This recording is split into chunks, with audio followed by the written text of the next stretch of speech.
to the Halli Casser-Jayne Show. Let's talk. And I am Halli Casser-Jayne. Welcome to my listeners in the United States and around the world. Tune in to the Halli Casser-Jayne Show at hallicasserjayne.com.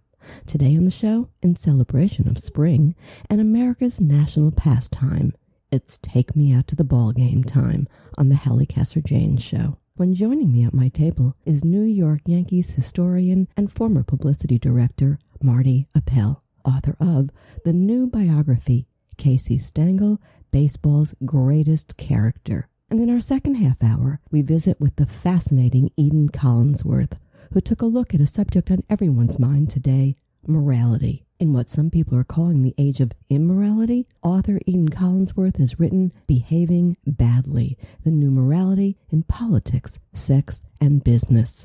So let's get to it. CASEY Stengel once said, "There comes a time in every man's life, and I've had plenty of them." And indeed, he did. There was nobody like CASEY before him, and certainly there has been no one like him since. And no one defined baseball more than he did. For more than 50 years, CASEY Stengel lived baseball. First as the only person in history to play for or manage all the New York teams, including the Dodgers, Giants, Yankees, and Mets, and then as a manager where he made his biggest mark on the game, revolutionizing the role in New York and beyond, all while winning an astounding 10 pennants and 7 World Series championships, including 5 consecutive titles with the Yankees. But who was Charles CASEY Stengel? As the historian of the New York Yankees, no one is more qualified than Marty Appel to write CASEY Stengel, Baseball's Greatest Character, the definitive biography. In his eminently readable book, Appel takes us from Stengel's youth to right up to his death at the age of 85, painting a picture of a boy obsessed with sports to a man most beloved who made clowning around on the baseball diamond commonplace, the kid from Missouri who became known as the old professor. And yet, Stengel has always been an enigma, even as he won the love of fans and players alike. Take us back to the old ball game, Marty Appel. Let's talk. So, Marty, first, I wonder, what do you think CASEY Stengel would think about Major League Baseball as the game is today? Would be happy with it or not? I think not, and I think it's because the manager is not as important as it was in CASEY's time. And when I say that, what I mean is that today the managers are handed all the computer printouts with what everybody does in every situation. And in CASEY's time, it was all in his mind, and that's sort of what separated him from lesser managers. Intuitively, he remembered things. He remembered what happened in April, and now it's September, and the guy's bat is the same, so he's not going to get around as fast as he did in April. Little things like that distinguished CASEY. And also the part about instant replay determining close plays. Well, he liked going out on the field and arguing with the umpires. It would pump up the crowd. It would pump up his team. And now you don't see that because it's all decided back in a studio in New York. So I'm not criticizing that system's in place. I'm just saying CASEY would have not enjoyed losing those aspects of his skills. Gotcha. You know, we all have an image of CASEY Stengel in our minds, and I know that I certainly do. Did you know him personally, number one, and how close to the public image was the real man? Well, I knew him just a little bit. I was the one who arranged for him to come to Yankee Stadium for Old Timers Day each summer for the last 5 years of his life. And those were the only Old Timers Day appearances he made. So I got to interact with him in that case, and I had some nice memories of that. But I wish I had known him, like the players did who worked for him, because when I interviewed them for the book, they also had such great stories and such admiration for him. I think it's important to note that you brought a lot of new material into this book. Talk a little bit about that, because this really is groundbreaking from you. Thank you. At first, when I was offered the assignment of doing the book, I was a little intimidated because Bob Creamer wrote such a good book 30 years ago, which is considered a classic. But I wound up with some things available to me that Bob Creamer didn't have. First, he didn't have the internet, and I was able to use it to go into the archives of small little town newspapers where Casey played in the minor leagues and uncover long-lost anecdotes, which fit well into the book, and we got a better look of him as a young man playing minor league ball. And then the big thing was getting a memoir from Casey's wife, Edna Stengel. She wrote a full book, a full life story memoir in 1958, which was never published. So the family was good enough to lend that to me. And from that, I was able to see a whole different side of Casey Stengel, not just Casey the baseball personality, but Casey the husband, Casey the suitor, Casey at home. It was revealing and it was fascinating, and I think it really added to the book. I think it definitely added to the book. I love that part of it. We're going to discuss a little bit about it as we go along. He was born in Kansas City, Missouri, the youngest of three children, Charles Dillon Stengel, and he was an avid athlete. What about his character? How much of who he became do you think was rooted in this youth of his? Well, one of my favorite anecdotes from his childhood was that he and his brother liked to throw snowballs at men with pipes to try and knock the pipe out. And that was the feisty, combative side of Casey that was always there, even on into his later years. He was a character, and that sort of captured it as in childhood. He played baseball, football, and basketball at Central High School in Kansas City, and played baseball well enough to get signed to a professional contract before even graduating. So that was an interesting aspect of discovering Casey didn't graduate high school, but had earned enough credits where he was able to go to dental college in his first few off seasons as a minor league player. I don't know that a lot of people know that he wanted to be a dentist. I guess he really was a dentist for a minute or two. He just, it was a problem for him. Well, he never graduated dental school, so he wasn't really a dentist.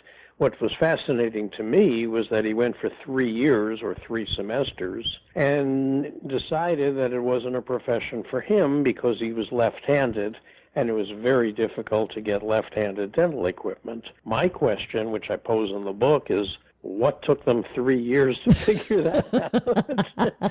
That could have been on the first day, you think? Yeah, really, right? Whatever. I guess it was a guy who was going to try and do it, and no matter what, until he couldn't do it, and there you go. The word character, let me just change pace for a second here. I love this word character. That's a special word, and it's not used for everybody, right? When you say somebody is a character, define what you mean by character and why he so fits that word. It's like they were made for each other. He was a guy that you noticed. He was no wallflower, whether it was on the field or in the hotel bar or anywhere in his life. He had an oversized personality. He loved people. He considered fans to be just as much a part of the baseball community as were his players and front office people and writers. So he embraced a wide net of people that made up the baseball circle. He was a character because of little stunts that he pulled all along the way, including when he famously released a sparrow from under his cap that flew up in Ebbets Field, right till the very end when he was charming the New York sports writers and diverting attention away from how bad his New York Mets were. Oh, God. So it really never left him. Yeah, we all could have spent some time with him. Think of how wonderful our lives would have been if we just gotten a little bit of what he had in that character. All right, so he becomes the baseball player. And in fact, as a player, he began in 1913 as the first Brooklyn player to bat and subsequently homer at Ebbets Field. That was something I did not know. Yeah, he hit the first home run in Ebbets Field. It's worth noting that he came up in September the previous year. Worth noting because that was when the Dodgers were playing in a place called Washington Park, a really dilapidated, almost worthless ballpark. But he played his first games there, and he played the last game in Washington Park, and then the first game in Ebbets Field the following year. And just a little bit more trivia, he was the first to hit a home run in the new Yankee Stadium, too, right? The first World Series home run in the new Yankee Stadium. And that was a classic Casey Stengel moment because he hit it under the spotlight of the biggest crowd he'd ever played before, Yankee Stadium.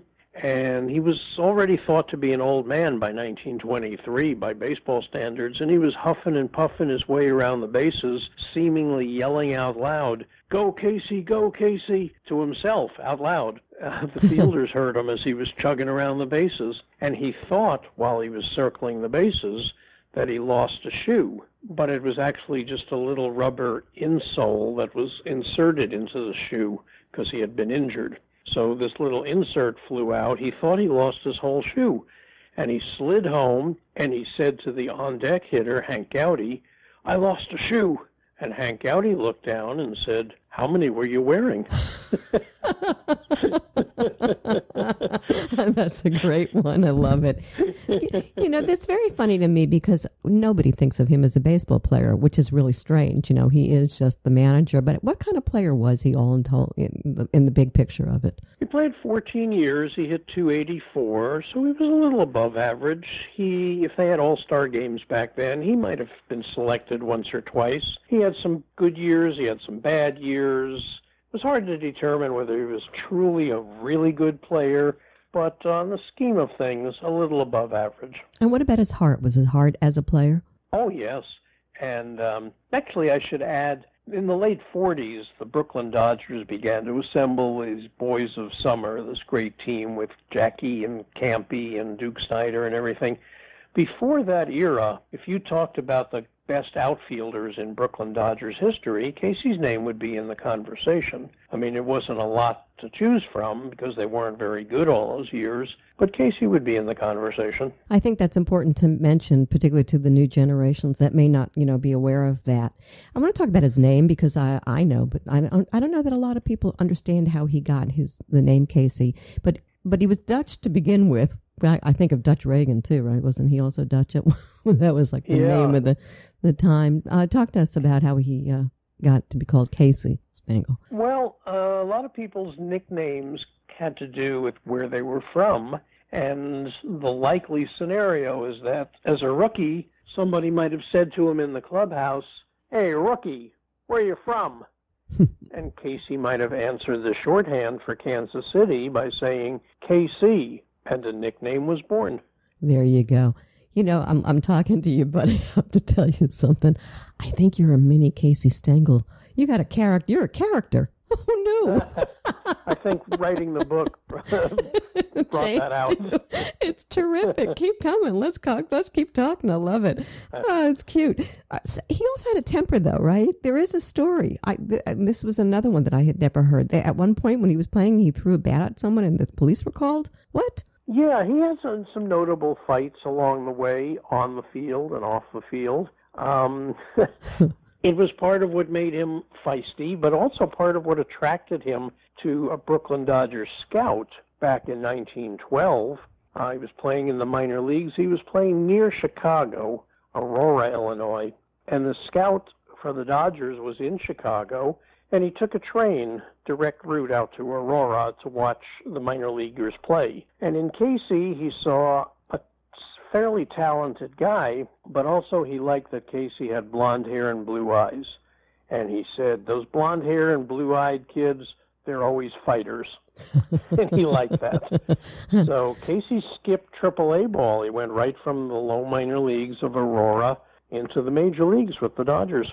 I'm going to remember what you just said. I'm blonde and blue-eyed, truly. Well, there you go. So you know what I'm talking about. I get it. I want to talk about Edna, because I think she's critical to who he is and what he becomes and how he chooses to live his life. Could you tell us a little bit about he and his wife and their marriage? They met when they were in their 30s. They were introduced by another ball player whose wife was a friend of Edna's. They met at the Polo Grounds.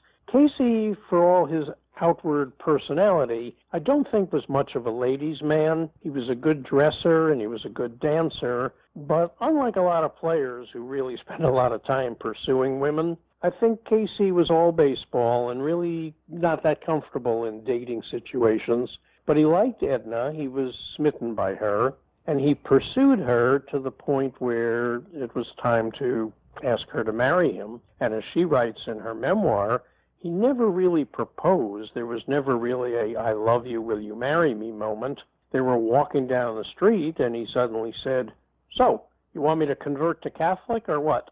And that was the proposal. They had a long life together, and they had a good life together, didn't they? They did. They never had any children, probably owing to the fact that they were in their 30s when they married, and people in their 30s usually didn't have children back then. But they were devoted to each other, and without the children, Edna was generally by Casey's side. She would be at all the games, make the road trips, and he was happy to have her there. They really got along great. So the playing days are over, as will happen, and he becomes the manager. Talk about, briefly, if you can, just kind of give us a synopsis to get us to Yankee time. Okay. Well, it's a long odyssey, but I'll give it the short version. In his last years as a player, he played for John McGraw of the Giants.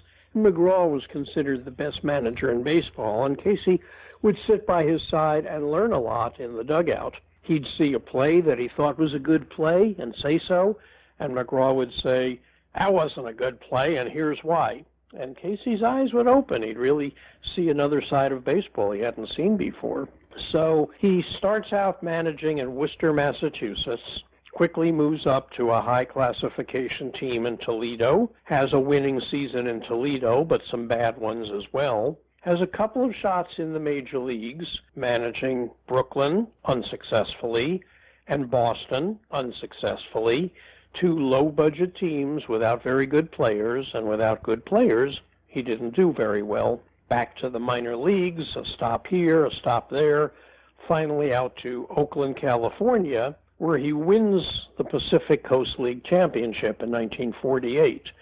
That was a big deal in baseball back then because there were only 16 major league teams. Today there are 30. So you could almost say, well, the next 14 teams in the minor leagues would be the equivalent of major league teams today. And that was true, and Casey won the Pacific Coast League Championship and what they called the Little World Series in 1948, which kind of got him noticed again in the major leagues. So the Yankees had an opening, and they shocked the world by hiring Casey, who was thought to be more of a clown than a managerial genius. And that brings us to 1949 and the start of his run with the Yankees. Extraordinary story. Extraordinary, right? And I don't know that we'll ever have anything like that again. You know, how many of those come along in a season, if you will? It's true, and but it was a different time for baseball, and it was a time when there were managers who really never emerged from the minor leagues, who just made a living doing that. Casey was lucky at age 59 to get a chance to manage the glamour franchise of all of baseball. He said there is less wrong with this team than any team I ever managed, featuring stars like Yogi Berra, Joe DiMaggio, Phil Rizzuto, and a young Mickey Mantle. I'm going to Mickey Mantle. Let's talk Mickey Mantle. They had an interesting relationship, didn't they? Well, Mickey came up in 1951, which was DiMaggio's last year and Casey's third year. Mickey was all of 19, and he was so talented. It looked like he could be Babe Ruth, except he hit with more power from both sides of the plate, and he ran faster. So Casey took a look at Mickey Mantle and said, "Oh my God, what have I got here?" So in his mind, Casey always wanted Mickey Mantle to be his own Babe Ruth. And despite winning 2 Most Valuable Player awards and a Triple Crown and going to the World Series every October, Mickey didn't quite meet Casey's expectations.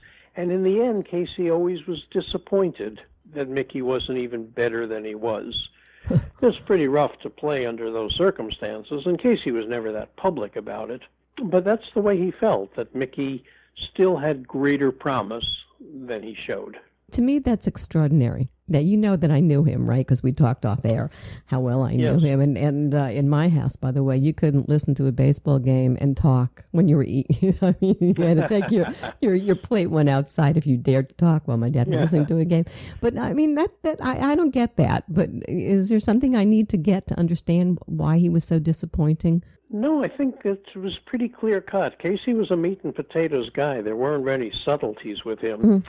If he wanted you to perform at a certain level and you didn't, ultimately you were disappointing. In Billy Martin, his second baseman, was a guy who played above his abilities. just putting on the Yankee uniform made him better than his natural talents. So Casey loved what Billy Martin was able to give him. I find it just, my head. So I told you off air a personal story. Some of my listeners have heard it from me before. I kind of was lucky. I grew up with all these guys in my house. My dad was friendly with people like Ralph Terry and Mickey Mantle and Elston Howard. And story that I told you off air was about the fact that nobody could get Howard. A black man tried to rent a home, and in those times that wasn't so easy. So my dad found him a home in Teaneck, right near my grandparents, as a matter of fact. And so that was something my father was always proud of, and we were, as a family, were proud of. But, there's talk about integration of blacks into baseball. Did CASEY Stengel stand in the way of integrating the Yankees with African-American players? Because there is talk about that. It's a complicated question, as all issues of race are in America. It's our most difficult issue as a nation. Sure. Has been for a long time. So the answer has a lot to do with, on the one hand, on the other hand, and here you go. Casey grew up in segregated schools in Kansas City and played all-white baseball, but he did play against Negro League teams. His best friends in high school were Jewish, and by all imagination, I think he was a pretty ecumenical guy. Mostly, he just loved baseball and loved winning and loved good players, and I think he always wanted black players on the Yankees because he saw the Dodgers had Jackie Robinson and the Giants had Willie Mays, and where's mine? He just wanted to win, and it didn't matter to him what the color was. Now, Jackie Robinson criticized the Yankees for their slowness to integrate, and Casey, being a good company man, defended his bosses, saying the Yankees are not deliberately segregating, we just haven't found the right guy yet. When Elston Howard came along, that was so much the right guy. He fit in immediately, and Casey needs to get credit for creating an environment where Elston was so welcome. The Southern players, the Southern coaches, there were no issues. Elston was immediately part of the team, did all social activities with the team. Did Casey extend himself to helping Elston Howard get housing? No. Did he help him in Florida in spring training when black players had to stay at separate hotels? He didn't. He accepted what was in America to a large part, but in other places he stepped out and he made Elston Howard very welcome. His famous quote from that time was considered to be racially tinged. It was, "I finally get one, and he can't run." So everybody laughed and said, what a great joke from Casey. And everybody focused on it as being racist-oriented. But the first part of the quote is forgotten. "I finally get one." He was waiting for his turn. The Dodgers had Jackie, the Giants had Willie. Where's mine? Right. So as you can see, it's an uneven scorecard. But in the book, I generally come out as Casey did okay under the circumstances for a guy born in 1890. And that was what I was going to say back to you. Remember from whence this guy was coming, and the time, because times are slow to change, as we know. He was known for his repertoire of odd sayings that would be affectionately dubbed Stengelese, kind of like Yogi Berra's, yogi-isms. Talk about that. Where'd all that come from? That's just, some of them are so brilliant and so funny. It was interesting that he was paired for so many years with Yogi Berra, and Stengelese and yogi-isms are part of American culture today. You find them in Bartlett's quotations, and they were both so notable for that.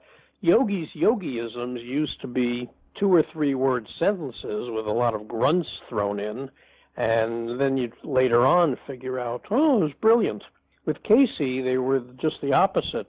They were these long, run-on, punctuation-free sentences that he would use to confuse people, to avoid answering, to stall for time until he thought of the answer, all sorts of uses for them. And they totally amused the writers, and the writers knew what he was doing. He was deflecting attention away from whatever the challenging question might have been at the time. He most famously used it in the U.S. Congress when he went to testify in 1958, and he was asked one question about the state of baseball today, and he proceeded to give his life story in about a 20-minute soliloquy with no punctuation marks at all. It's great stuff. The guy, they don't make them, like I said, like they used to, and that's for sure. And they really don't. Anyway, what goes up, what comes down? Yankees, Yankees, Yankees, high on the hill, and then they're not so great. And goodbye to the Yankees, says Mr. Stengel, or Mr. Stengel. The Yankees say to Mr. Stengel, and he winds up with the Mets, the new team, the Mets. And just briefly, give us a little bit about the Mets, because we're coming up against our hard finish here. Okay. Well, it was a whole different experience for him in the sense of having been with the Yankees for 12 years and been to 10 World Series in that period. Now with the Mets, he was sort of back to where he came from with a terrible team like he had managed in Brooklyn and Boston. And he knew that his primary function with the Mets was to draw attention away from the inept ball playing and onto the fun of the Mets and the youth of America, and everybody's going to grow up being a Metsies fan. He was delightful with the writers. They loved him. He was a wholly disengaged manager. The coaches made up the lineup and worked up the pitching rotation. His center fielder, Richie Ashburn, really ran the game on the field. And Casey was known to snooze in the dugout. He was now 72 years old. He was forgiven for it, but he certainly wasn't as engaged as he'd been all those years with the Yankees. His line that he said at the time, "Can anybody here play this game?"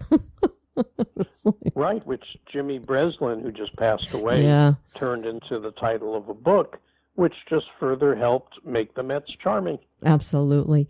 So he broke his hip. He retires. I want to get to... He broke his hip. Yeah. He retired.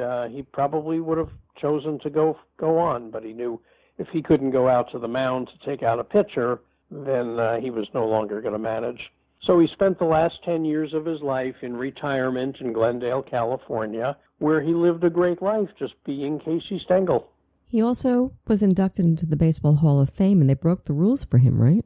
Right. They waived the waiting period because of his age. He was now 76. He was inducted in 1966 with Ted Williams, and Ted charmingly kind of kept an eye on Casey all weekend and made sure he got to where he needed to be and made sure he wasn't overrun by autograph seekers. That was kind of a nice moment. I think Casey was about the 105th player inducted into the Hall of Fame and probably knew more of the 104 others than anybody else. So he passes away, in 1985, I think. He had cancer, but it was quick, thank gosh. His wife had 1975. 75, did I say 85? At the age of 85. I'm in good shape today. And bless his heart, he lost his wife. She didn't die before he did, but she had a bad stroke, I guess, and she probably had what they would call Alzheimer's today. Yes. His legacy. You had to put it into a sentence. What? His legacy was being a wonderful ambassador for baseball, for treating everyone with importance.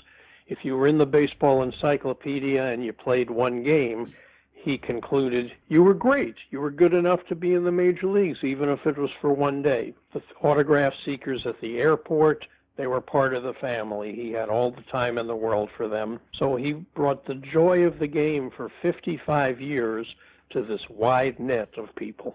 I've been speaking with Marty Appel, author of Casey Stengel, Baseball's Greatest Character. For more information on the book and for other great reads by Marty Appel, visit appelpr.com, spelled APPEL. You are listening to the Halli Casser-Jayne Show. My guests today are Marty Appel, author of Casey Stengel, Baseball's Greatest Character, and Eden Collinsworth, author of Behaving Badly, The New Morality in Politics, Sex, and Business. Tune in to the Halli Casser-Jayne Show at hallicasserjayne.com. We'll be back in a minute. Stay with us. A message from the American Podcast Council. Hey, everybody, gather around the piano. Oh, All right. Boy. Hey, what you listening to? Podcasts. How can I listen to podcasts? Here, let me show you real fast. It's easier than baking a cake. Well, I should hope so. Hey, you know there's nothing on earth like a genuine, bona fide, electrified 3-part podcast? Yeah? That's right. And it seems today, in our troubled world, most people don't know what a podcast is. No! It's true, but you know. Got one in your ear right now. Sure do. So please, help me out. Show your friends and neighbors how to cast a pod. Okay. Then tell the world about your favorite show using hashtag tripod. That's TRYPOD with a capital T and that rhymes with P, and you know what that stands for. Podcast. Hashtag tripod. That's TRY pod. And we are back on the Halli Casser-Jayne Show. Manners, morality, ethics, and civility. Question, is morality relevant today? In what some people are calling the age of immorality, author Eden Collinsworth addresses the question and more in her new book, Behaving Badly, The New Morality in Politics, Sex, and Business.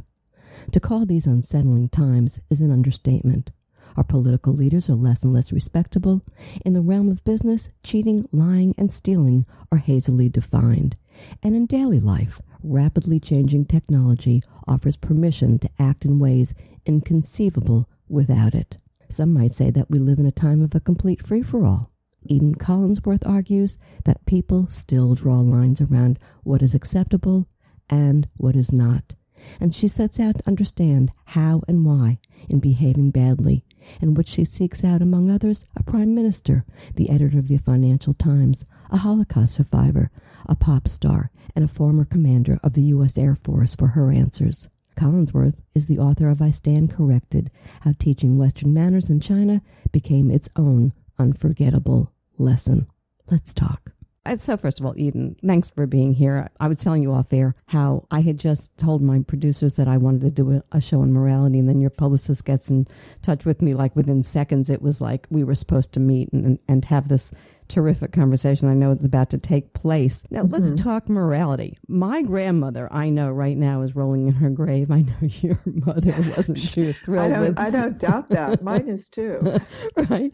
So let's start. We tossed that term around, but I think we really need to define what morality really means. Yes, I think that's certainly the logical place to start. And the first thing I should do is admit that I don't really have any credentials to have written a book on morality. I'm not an ethicist. I'm not a social scientist. I don't have advanced degrees in the field. So I thought, frankly, the logical place to start would be with the definition of the word. And the English word for morality is derived from the Latin mores. And the Greek equivalent is ethos, which is the basis for the term ethics. And this is where one has to pay attention. Morality is a personal set of beliefs, and ethics is expressed in the kind of expectations and the sanctions defined and enforced by a given culture or society.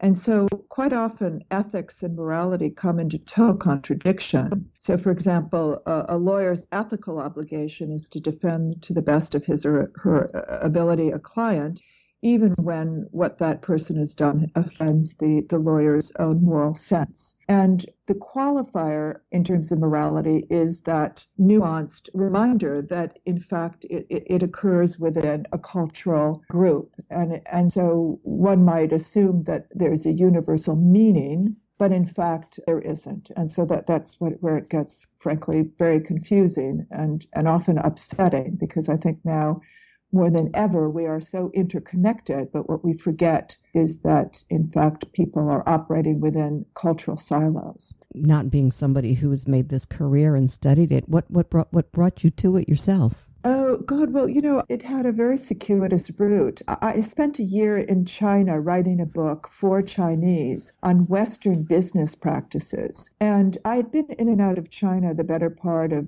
the last 30 years in different capacities. And it became very apparent to me, living among the Chinese, that they were operating with an extraordinarily different sense of morality, and it was primarily because their philosophical belief is coming from a Confucian-based mentality, and mine was kind of the Judeo-Christian sense of a rigorous right and wrong, and I dealt with it on a daily basis. And after I left China, I started to think that perhaps my own moral values were not as applicable in America or in my own country as well. So it began to dawn on me that it was relative, even though I was brought up, with a very strict sense of right and wrong, that was my sense of right and wrong, and it wasn't necessarily shared. I want to discuss that Chinese Confucian aspect in a second, but before we get there, I want to go here with you, and that is, there was a time when morality was sacrosanct. That's true. I mean, in your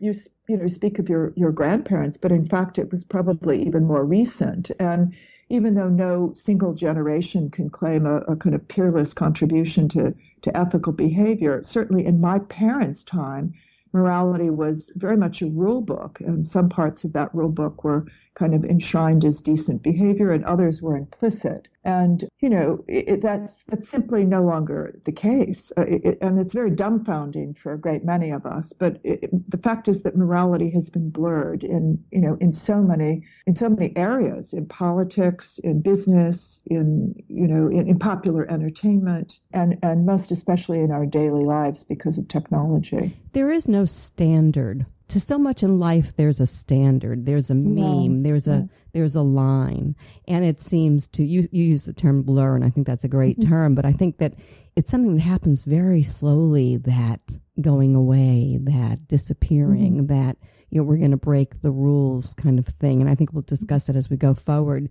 Behaving badly, the new morality in politics, sex, and business, title of your book, New Morality. That word just really jumped out at me. Can reality be old or new? I mean, in terms of measurement, I just mentioned. Talk to me. I think it can, and the fact is that I was brought up with an old guard sense of morality. It's dated. My father, for example, he was a very successful businessman, and he believed that his handshake was his bond. And that didn't prevent him from becoming successful, by the way. But had he brought that same mentality to business today, it would have been a disadvantage, because nobody expects that your handshake is your bond. In fact, when you can sign a contract now, and there doesn't seem to be any shame in breaking it. So, I think that it's very much a question of the time in which one lives. And so in that regard, yes, I believe there is, in fact, a new morality. I was brought up a certain way. I believe my son, who's now a young man, is utterly decent. But the fact is that his morality has not necessarily been instilled in me as much as it's been shaped by the time in which he grew up. And that has been in a time of incredible change due to technology primarily. And so it's different and new. So here we are now. We're almost 2 full decades into the 21st century, and I'm wondering if in all the years before we redefined our moral standards quite as we have now, could we say the 1920s compares to where we are today in the manners, morality, ethics, and civility in these times of social upheaval? Is there a comparison? Did you think about that when you were researching and going into this? No, what I did, I approached it in a rather anecdotal way. So it's a very esoteric topic, obviously. And I decided to structure it in kind of 3 categories, one which are reflected in the subtitle. So one is sex, one is business, and one is politics. And so what I did was under those rubrics, so to speak, I chose people with whom to speak. And they, some of them were quite well known. Others you would never have heard of. Some had protected the status quo in terms of their moral reference points. Others had completely stepped away from any sense of what I would consider to be, a sense of morality. And so I worked my way through these topics by listening to other people's stories.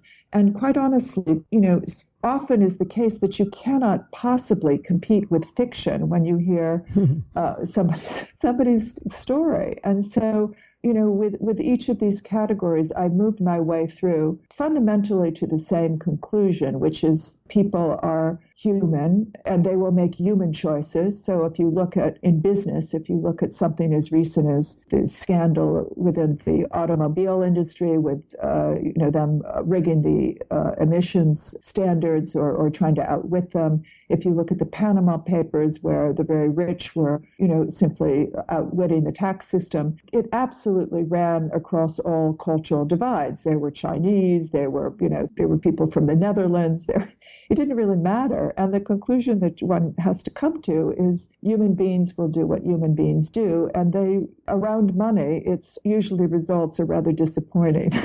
Right. It's funny that you say that because I one of the questions that I have, and somewhere in all of this that I was thinking was, is capitalism imploding? I asked that question a lot, actually, because it seems to me that that's part of the problem. And then you get into moral questions about capitalism itself. Is it moral? Yeah. I mean, it's interesting. I didn't linger too much on religion, frankly, because although I know it's impactful, I didn't necessarily want to get waylaid, in terms of that as a starting point or even an ending point. But if you look at the 7 deadly sins, greed is right up there among them. And that's quite honestly what fuels capitalism. So there you go. So I don't know. I mean, my sense is that if you look around, most especially in America, but it's true elsewhere, but in America right now, it feels as though almost everything is for sale. Everything is available to be either franchised or branded, and it's driven. I'm not quite sure it's capitalism per se, but it is driven by very much a money-making mentality. And I think that definitely erodes, to my mind, that erodes morality. I don't want to gloss over what you said about religion, because that struck me, and I actually made a note about it. You said that you admire those of faith but believe that religion should be kept far away from as many non-spiritual things as humanly possible.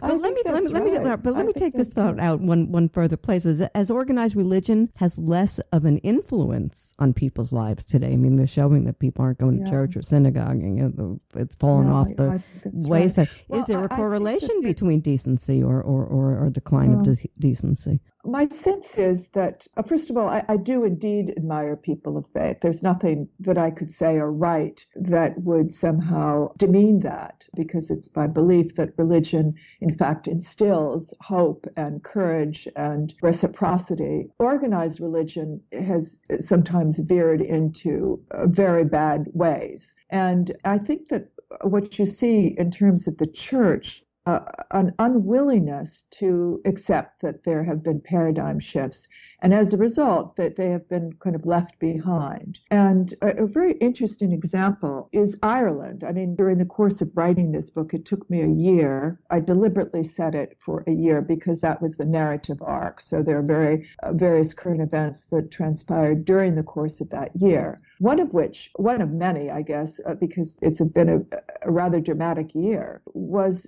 stunning. And that was that in Ireland, which is predominantly a Catholic country, it was, in fact, the first country that legalized gay marriage. And so when I started to look into who actually was responsible for pushing that through, it was a very eclectic group of people. And obviously they worked outside of the church, although they were predominantly Catholic. And so my sense is that now it's not so much the church or organized religion, most especially with a younger generation, with the current generation, they see morality as a far more flexible concept that's shaped by a variety of contributors, social power, current events, various cultures. And so I think in that regard, the church or organized religion has fallen behind. I don't think they have quite the level of influence that they did. Right. As recently as 10 years ago, by the way. I think this is all fairly current. I think you're absolutely right about that. I totally agree with you. Before we get into specifics with some of the people who you spoke with,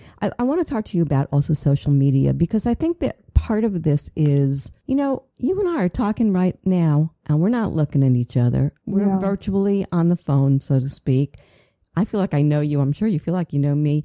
You know, you bond, you do whatever. But the fact of the matter is that when you get onto Facebook or any of the other, social media apparatus, you can be, say, do, bitch. Whatever you want to do. I know. Well, it's broader than that. Actually, one of the people I did interview was this remarkable woman by the name of Baroness Susan Greenfield. And she is a highly respected neuroscientist. Her field of research is the frontal lobe development.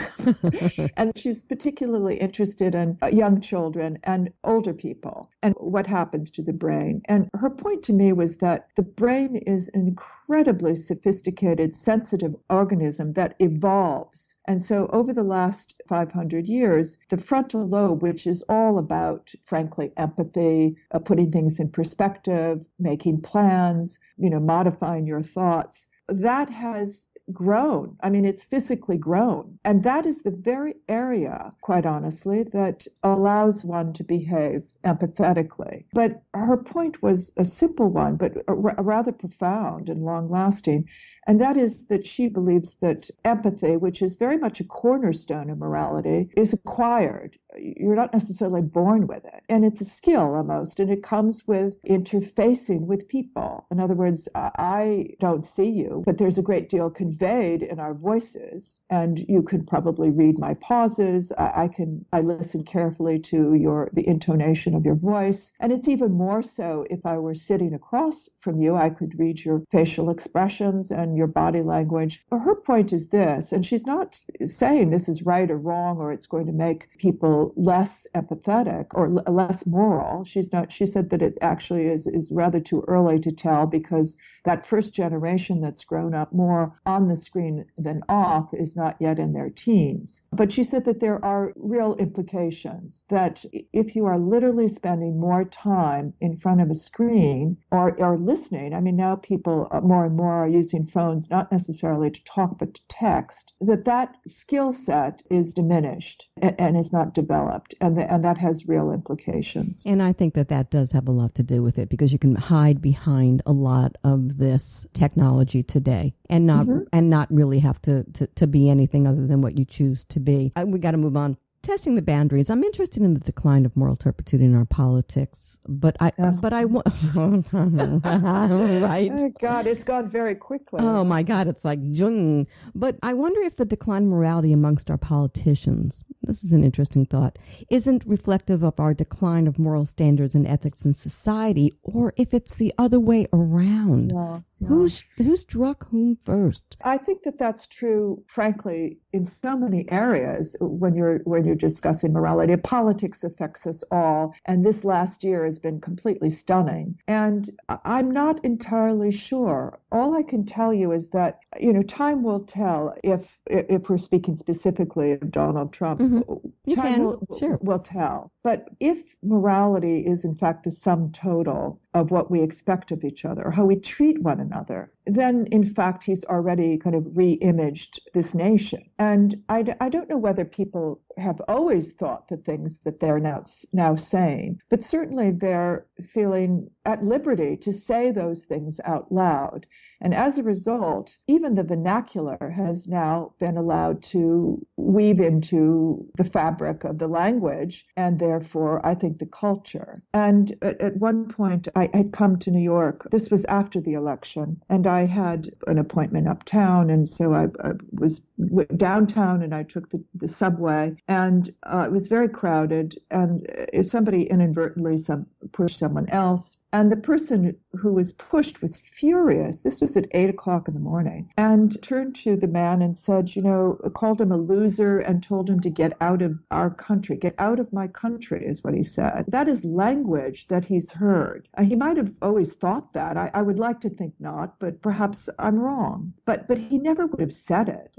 And I mean, the supreme irony is, of course, New York, everyone is from somewhere else. So I couldn't imagine what he had envisioned his world to be. In other words, when he said, get out of my country, his country is not as he imagines it to be. It simply is not that thing. Right. Well, because what happens is that when you play with the rules and you start slowly bending the rules, then that becomes acceptable behavior. Yeah. And there is no reason why you wouldn't say it or you wouldn't do it. It reminds me of 1937, before the war. I mean, it was such a slow degradation that people didn't even realize what was going on until it was way too late. And I think something very similar is happening here. There's so much, again, like I said, I want to talk to you about. But so let's just move on to this, because I think it'll all bring it together at the end of the conversation. I want to talk to you about some of the people who you spoke with. Oh, yes.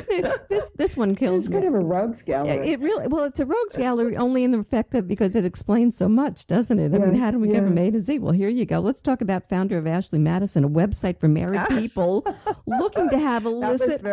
Talk to me. Actually, that was fascinating. I'll for bet. me, I would bet. On all fronts. And so Ashley Madison, as you I'm sure know, is a website that was created for married people who wish to have affairs. And so he positioned the company quite successfully, I might add, as a facilitator, a modern facilitator to enable infidelity. And, to frame this in perspective, in America, I think close to, between 15 and 20% of American men have had affairs outside their marriage. And I think between 10 and 15% of women. And yet, in that same research, when polled, over 90% of Americans feel that infidelity is immoral. So you can see that already, you can see this profound disconnect between behavior and a moral position taken. And he has monetized that opportunity. Now, for me, the question was,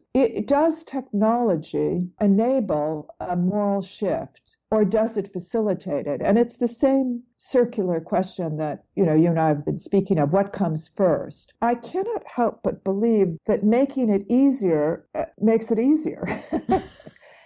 And so now, does that make it immoral?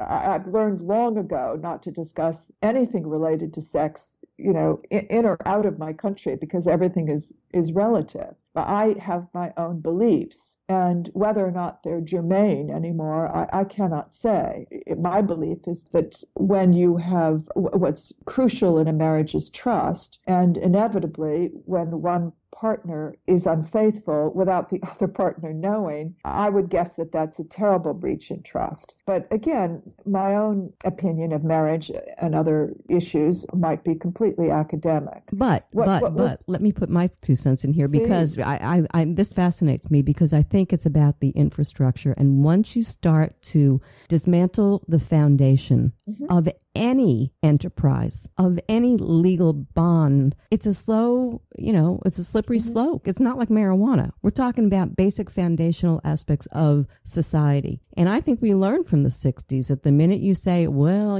the outcome is something that degrades the entire society. One of the chapters in your book's title is Immoral Women, or Just Those Having a Good Time. Yeah. I think that frames exactly what we've been talking about perfectly, you know? Well, I mean, again, it all has to do with the time. I mean, in my mother's generation, women were at liberty to have sex before they were safely married. And my generation, and that was the generation that had the benefit of the pill, still the number of lovers had by a single woman was limited to single digits. Otherwise, she would be considered loose. And that's an expression that has become less and less meaningful as young women become more and more equal to young men in pursuit of sex.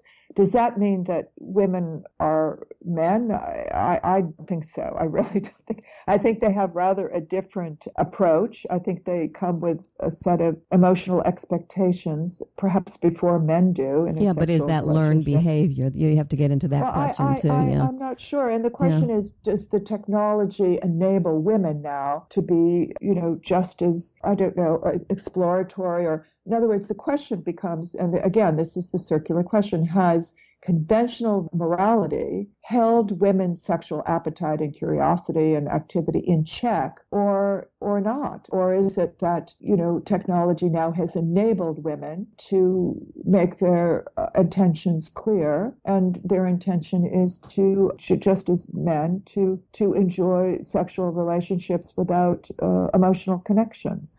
I have to do the 2 things before we close. This is the one. You talked to an Oxford scientist, a neuroscientist, who explains wonderful. The evolutionary reason it's hard to be good.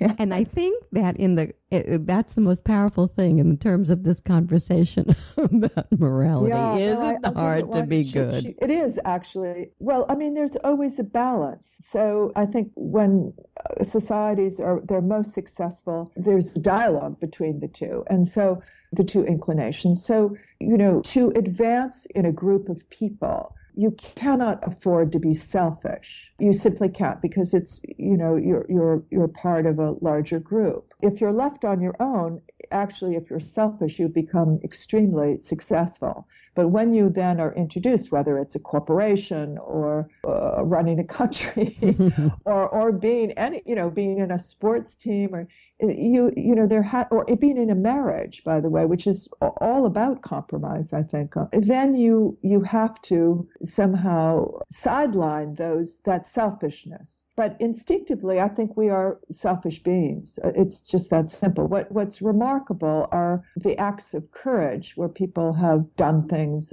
that, in fact, have ignored their own self-preservation in order to save someone or protect a right or, stand their ground. And that is, to me, the best of what humans can be. One other thing before we close, and that's this. Well, actually two, but one.